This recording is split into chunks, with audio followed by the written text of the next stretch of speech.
मला असं वाटतं मुंबई ठाण्यामध्ये जो पाऊस अलीकडे झाला आणि पुण्यामध्ये त्यामुळं सरकारनं ज्या काही व्यवस्था उभ्या केल्या होत्या अलीकडे त्या व्यवस्थाच मोडकळीस निघालेल्या आहेत.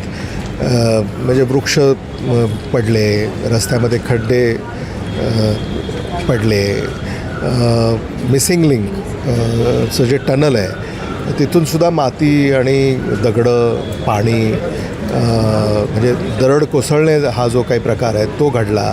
तिथलाही जो रस्ता त्यांनी केलेला आहे तो रस्ताच साधारणतः म्हणजे उघडा पडला.